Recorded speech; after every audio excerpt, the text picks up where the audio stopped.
What do you actually, as a composer, feel with these remixes coming out? And do you feel they should actually contact the true composer and ask him and take permission? Can we do this?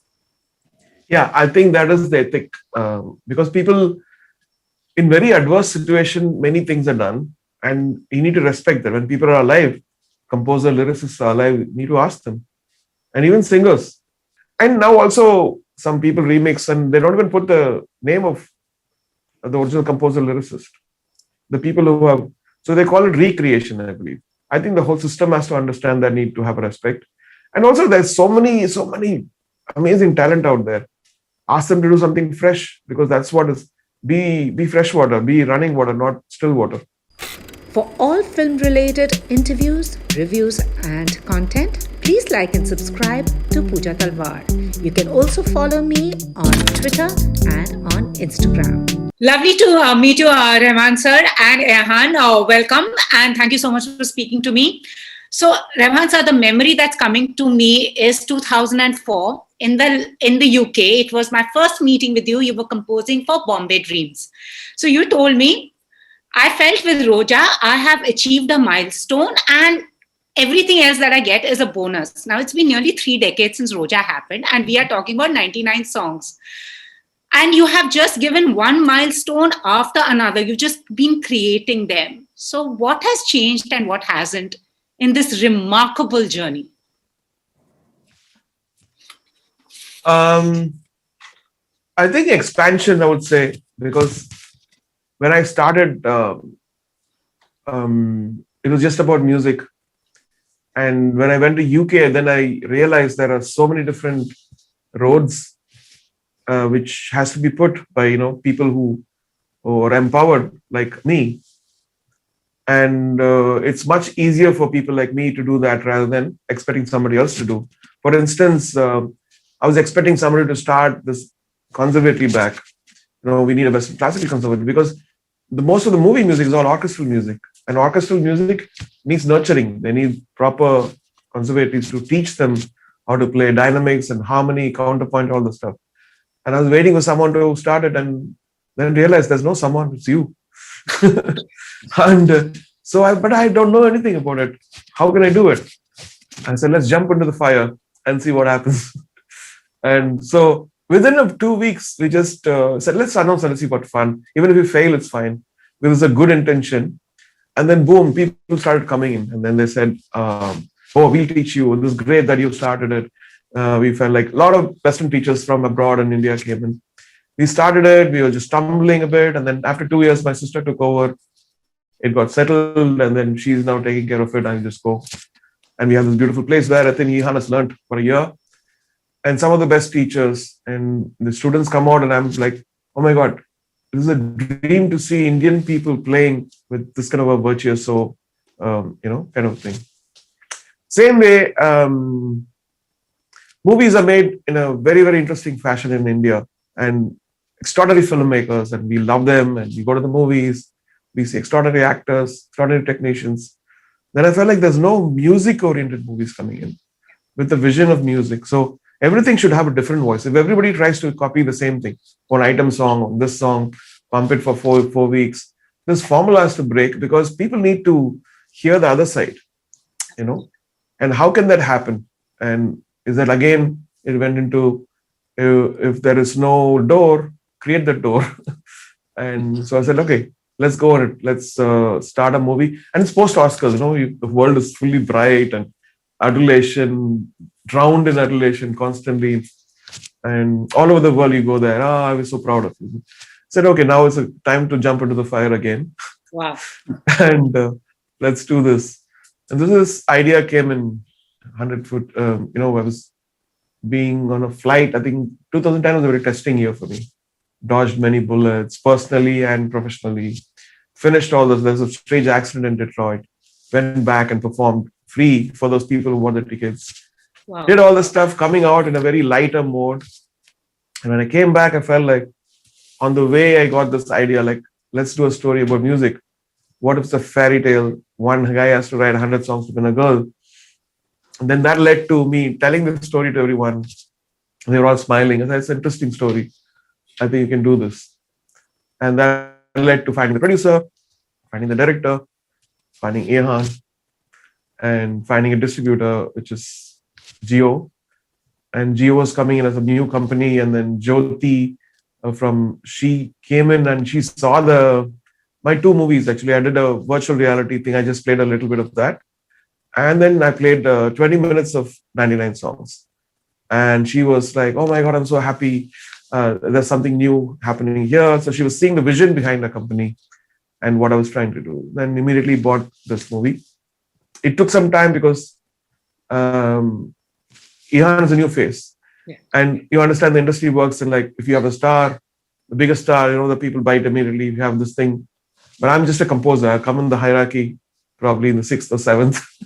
So the priority is always like composer, the doubt, self-doubt, all the stuff happens. So we were waiting for the movie to really complete, and then this happened. This is awesome. Great. And you're not at the 6th rung, so you're up there. And like, see, according to people, it is. To the industry, for them to put money, it's always, you see yourself, and that's the reality. So it's producer, director, hero, heroine, and then comes the composer. I always say it's Mr. Rahman, everything else comes secondary. That is the love of the people. I understand that. That's the reason why I made this. That conviction made me take the plunge into the sea. Yeah. And I'm so glad you did that. And Ehan, apparently there were thousands auditioned for it. And when you were selected and to star in a film being produced by the maestro himself, what was it like? I mean, Rahman sir is such an eminent figure in our life. He's someone who has inspired us, inspired the whole India, And to have a film which is produced by Rahman sir and written by Rahman sir, it's a dream debut for me. And more than that, I'm so happy that it's not just Hindi, it's releasing in Tamil, it's releasing in Telugu. And when I actually saw the trailer for the first time, I was blown away because my director didn't allow me to see the screen throughout the shooting process because it was his vision that I'll break my character. But when I actually saw the film, I saw the trailer, I was blown out, I was crying. And so does everyone, everyone is like the comments that we're reading on the trailer and the review about the music. There were few articles which said that this album is the savior in COVID times. And so I'm just so overwhelmed with all the response. I have no idea. Every time I wake up, I check my social media. It's like bombarded with so much good stuff, like about the songs. People are making covers. The albums are trending in all 3 different languages. The trailer is trending. People are saying this is like a new wave of cinema. This is like a visual cinematic experience. And it was all possible because of the vision of the legendary person who's in front of us right now. Absolutely. And him believing in me to have a debut like this, it's like a massive debut any debutant could ask for, it's like that film, you do films and you become that very good actor, and then you have a film like this. So it's that first film. I'm on cloud 99. Totally. Rahman, I want to ask you one thing. What happened when producer Rahman met the composer and writer Rahman? Now, they're 2 different people. Was there any duality, this tussle happening? The only not conflict, is the self-torture which the writer Rahman did on the composer Rahman was more. Because here, there are many songs which are really unrealistic situation, like one song can change the world. Do you have that song? And that is the question I asked myself.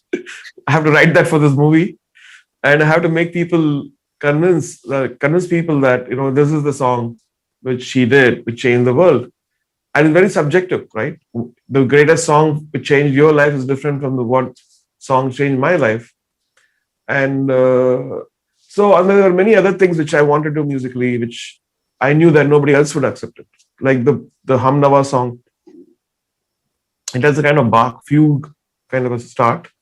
And I would just try that whole idea of having 2 melodies going simultaneously and then a voice actually doing something on top of it.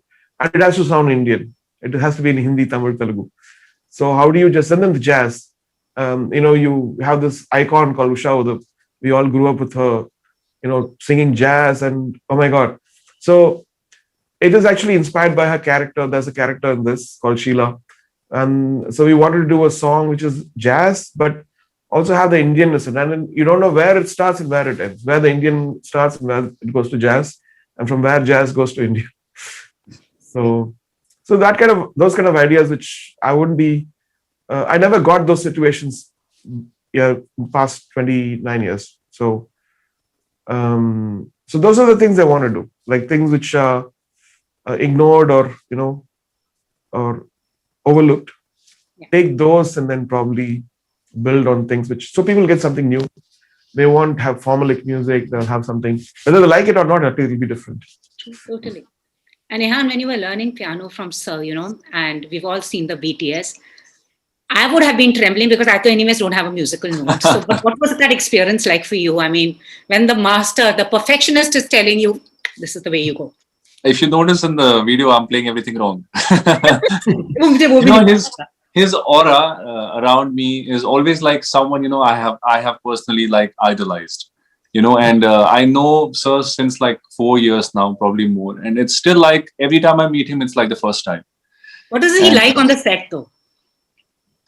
Like a saint. I don't do anything. I'm just sitting there because I'm also, I get intimidated by people. I'm like the snail which goes into the shell when I see people. Except when I go to stage, the lights are so blinding that I don't see people. I only see bliss. Yeah. No, totally get that. And I know, sir, your whole life is a song. Now, this is to both of you, but which is that one song that changed your life?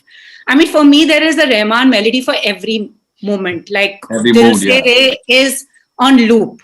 I want to feel patriotic and I want to cry. I will listen to Ye Hai Desh Mera, Yun Hi Chalna Hai if I want some philosophy in life. Which is that one song? I'm sure you both have that one song. Or no? For me, the whole album of Roja. Because that set where I should be, and it took a long time to set that. And once you set that whole foundation, I couldn't go below. That was a testament. And then I said, oh my God, I've done Roja, I can't do this. I've done Roja, I can't do this. I have to go up. Is it going up? So it was a milestone check also for me. Like, is it going up or down? Is it as good or not? And so things have been, I mean, you can't stay with something, then everything will look similar to Roja. So I had to also change. But that said, empowerment came through that. When people, even in Hollywood, even after doing Slumdog, there were like 12 people coming and telling you what to do. No, this movie is like this. We put so much of money. This is how the music should be. So that bulldozing didn't happen in India for me, where they come in with a fear and respect, saying, oh my God, this guy's got national award. He's got all the awards. People love him. So let's not tell him what to do. We'll take what he's doing and we'll film it. So whatever I did was music that time. So the responsibility was huge.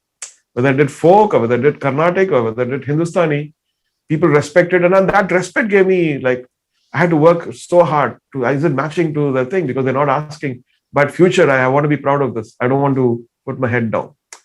This is a check which I always do. Like 10 years from now, will I feel proud about this work?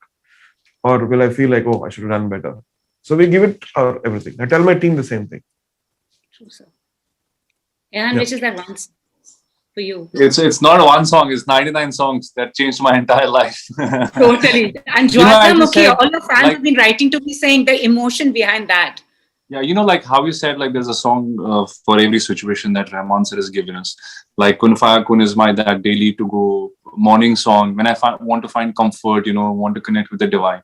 And I remember, like I think a year back, I was invited to this party and I went there and the Western songs DJ was playing some songs, and all of a sudden they played Chiliya Chiliya in the club, and the people were dancing and everything. People were so happy, and I was like so in a state of trance that I had tears rolling down, and I looked around. Everyone was so happy, and I'm like, wow, like this song is like how many years back, and look at the effect that it had on people. It got them dancing, and I was the only one crying, and I was like, I am the guy who's associated with Rahman sir. I have his number really. Like I can text him. Like I'm working with this genius. And like you said, for every situation, it's a different song. And something very spiritual happened with me recently. If you have heard the album from 99 Songs, there's a song, it's a lullaby. Uh, and I was going through a bit anxious times in COVID, like all of us. And I heard this song, and I started crying. That I went to my mother, I hugged her, and I thanked her, for everything, that the love she has poured on me all these years, for raising me and giving her unconditional love all these years. She was my rock in these times. It's just because of that song. Somehow something clicked inside of me, and I couldn't control my emotions. And the same thing happened, like we're promoting our film on the sets of Indian Idol. I'm a very shy guy, and for me to cry in public, I've never done that. Like, even if somebody will pass away, I'm the guy who will cry in the corner. But they played that song, they played the tune from that in the show, and it's so beautiful. It touched me, and I just couldn't stop myself from crying. And So lovely. and it's not, that's why I say, like when they say, what is your review about the 99 Songs album, I say it's not music, it's magic. Yeah. And magic, as sir says, magic is hope, and hope is a good thing, and no good thing ever dies. Totally. I second that totally. And Amanza, again, recently Dam Maro Dam completed 50 years. Rangila album completed 25. But we keep seeing remixes, and you put up a very telling post of a man burning. What do you actually, as a composer, feel with these remixes coming out? And do you feel they should actually contact the true composer and ask him and take permission? Can we do this?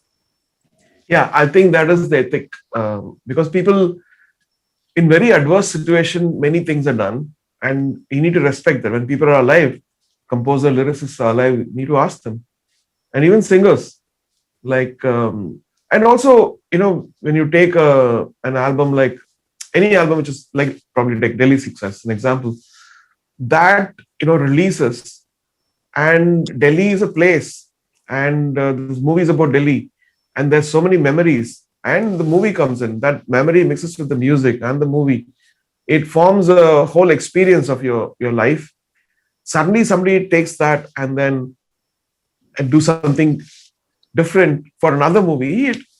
Somewhere it's like unholy, like Totally. the whole respect of the feelings of those millions of people who listened to it, who cherished it, who stood by it, and so even I don't finger around my composition. Sometimes I feel like if I change too much, people get upset, because now it belongs to them. It's gone away from me, and they own it. If I mess it up, I will be hurting their feelings. Even in the concert, I say, let's not change too much. Go back to the basics, and the foundations of the song should be the same. And now also some people remix, and they don't even put the name of the original composer, lyricist. The people who have, so they call it recreation, I believe. Apparently, it's recreation. Recreation.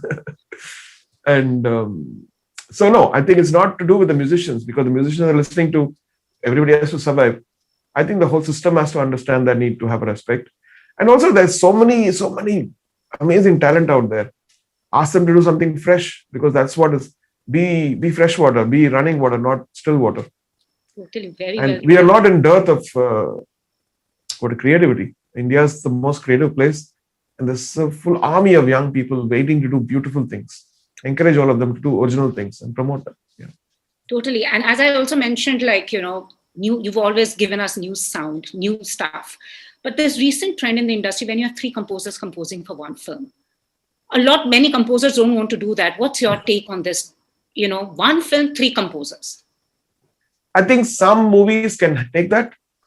Like if you take a commercial movie, if you take Hollywood also, they have a song from Bob Dylan, they have one from Pink Floyd, they have one from Drake, they have one from Bruno Mars. So it's like a soundtrack compilation. But if you take a movie with its character is, and most of them are musicals, the cohesiveness of the sound, the melody, like if you take the album of 99, the tune from Sai is actually on the lullaby. And that is also another song. And that is also another connected to another thing. So all this interconnection go away. It becomes like one separate, your I don't know. It's hard to mention that integrity of a soundtrack together loses its value, I feel. And it's fine to have that, but that should not be the only trend. For certain movies, it's nice to give different opportunities to different composers. I love that many people are shining, but that should not empower them to kill something which is beautiful, which is like, if you take a Shankar Sonla, they've done beautiful soundtracks. Take Amit Trivedi, they've done beautiful stuff, Vishal Shekhar, and Vishal Bharadwaj. Because we don't just compose and give it. We take something, internalize it, listen to it 50 times, change things, again go back to the drawing board, change the lyric, change the singer, change the orchestration. There's so much which goes behind a song. It's not a ready-made, you put a coin and then boom, it pops out. There's so much of emotion in it. There's so much of anguish, self-doubt, spirituality, love, all embedded into something. So that's why it's very strong. Yeah. Totally. And before I move on to Ehan, one other thing I wanted to ask you was, recently we had the US Navy play, Ye Jo Desh Hai Mera, Swadesh Hai Mera, and also, as you said, 99 songs. When you listen to your songs, how do you look back to all those creations? I mean, sometimes do you feel I should have done this differently, or and also sometimes do you feel a movie may not do well, but the songs have done well? That also, does it impact you as a composer? Like, so this was a very special film. One thing I realized is something existing itself is a winner. We being born itself, you're won in life, because there's so many reasons for us not to be born. We're born, we are a winner already. So we need to empower ourselves to do things. We can't just brood about things which are not there, but also be satisfied with the things which we have. So my thing was never about success or failure of the movie, because there's a state of mind of people. You might lose a few crores or something, but that being existing, it's there in the universe for people to listen to. Being a flop means that even the music is now not being promoted. It is not there with the people. So, for instance, they'll say, as a movie, I knew what all harsh comments it got at that time. And I knew that the movie is beyond that. That tick mark of, it did well in the box office doesn't matter to me. It does matter. It's important because people have put money there again. But every piece of art, every piece of hard work stays eternally, as long as the YouTube or anything, any medium stays there. And that is a success. So we have to be sincere. I don't say, this man is going to make a bad movie. It's a low budget movie. I'll make something mediocre. No. I just work 3 times more against that thought which comes to me and fight it out. It's like, no, I have to make the best thing for this guy, because he's trusted me, and he's come to me. So I need to work 4 times more. That is why I don't do many movies. And for me, it doesn't matter whether I'm doing it free or with a lot of money given to me. When they see my name, they have a trust. There's a brand trust. Okay, AR's song, so we love it. So when whatever I'm doing actually free requires 5 times more energy, because you have to get that into that level of people are paying. I had to pay something for the orchestra. I had to pay something more for my assistants. I said, my name is there. Nobody knows whether I did it free or they know that I've done it. So they're going to judge me. And that work, which is less concentrated, might always pop up at the top. See, look how bad he's done. Totally. So this is what I tell my people, like, any work you do, you should work 100%.